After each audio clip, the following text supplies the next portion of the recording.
bit to help you. Hey, it's a debate over weight and whether airlines should be able to charge you a so-called fat tax if you're heavier than others. Plus, you know the drill. No electronics during takeoffs and landings. Please put in the off position, not the plane position. You know what they say. But is that rule about to fly away?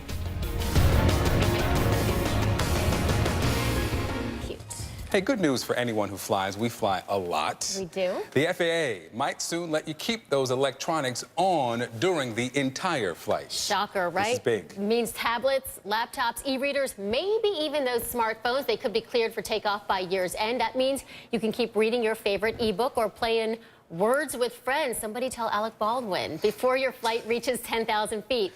And while it lands as well. Yeah, travel expert Mark Murphy joins us now. He's the author of Travel Unscripted. Good to have you, Mark.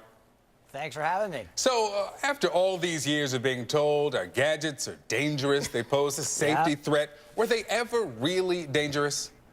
Well, you know, I have a good friend who's a pilot. He flies a private Gulfstream for a major oil company.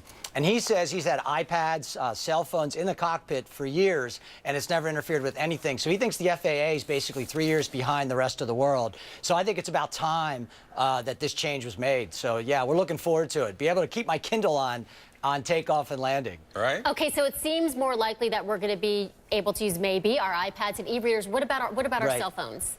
I think cell phones are still off limits because cell phones transmit, and there is indications because they're very close to the GPS system of the airlines, of the airplanes itself. So I think that's going to be something that you're not going to be able to use.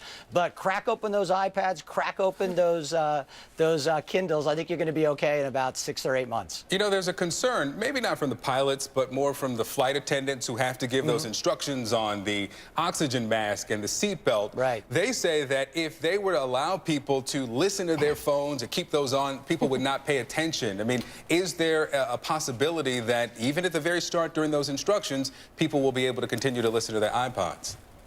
Well, you know what? I think they should tell people to take the headphones out, so absolutely during the safety instruction. But the idea that you couldn't be distracted reading a book before Kindles, before iPhones, before all that other stuff, you know, isn't really accurate. You could have always been distracted. You see people with the newspaper in their face, so that's not a new thing. Distraction, sleeping. So, yeah, I mean, let's get real here. You know, it's like herding cats sometimes on these planes. You're not going to get everybody's attention, but you can take steps to make sure you get some of it. Okay, let's switch gears a bit. Let's talk about airline fees. Forget paying more for legroom or extra bags. There's this professor who's in Norway. He's got a lot of people talking about this, saying your weight should really be factored into your ticket prices. He's offered this sort of three-model way of paying. So let's say your total weight, for example, is your weight plus the weight of your luggage, meaning if you weigh 240 pounds, you'd pay twice as much as someone who weighed 120. How fair, Mark, are these models?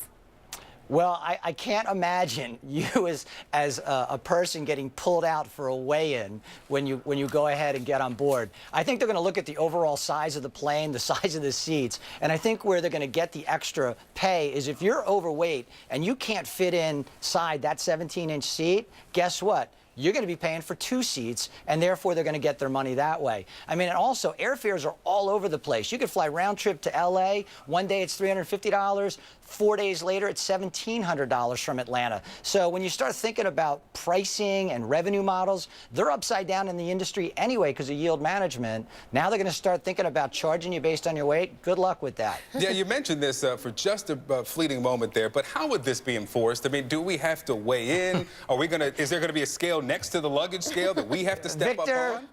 Victor, weighing in at, what about 220 pounds? That's exactly right. 226.2. All right. Step aside, my man. Step aside.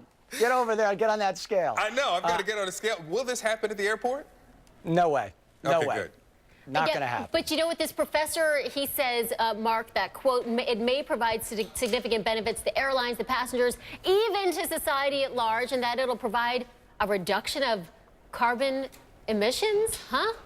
All right, so help me with that. How does making you pay more for your airline ticket reduce the carbon that the airplane's going to use getting from point A to point B? I don't know. Get that. You're still carrying the same number of people. Doesn't matter. Unless they go on a diet, and therefore it's less fuel to burn because it's less weight on the plane, and then maybe everybody should start joining Weight Watchers or Jenny Craig, and then we'll be all set. We do have a health segment. We're helping folks. Mark Murphy, thank you very much. I'm excited about the electronics. That's what's really exciting me. I know, me too. All I right, can't thanks, wait. Same Mark. here. Thanks. You know, I'm hoping that more planes get the charging stations in the armrests. That would be awesome. Wouldn't that be good? Yes. Because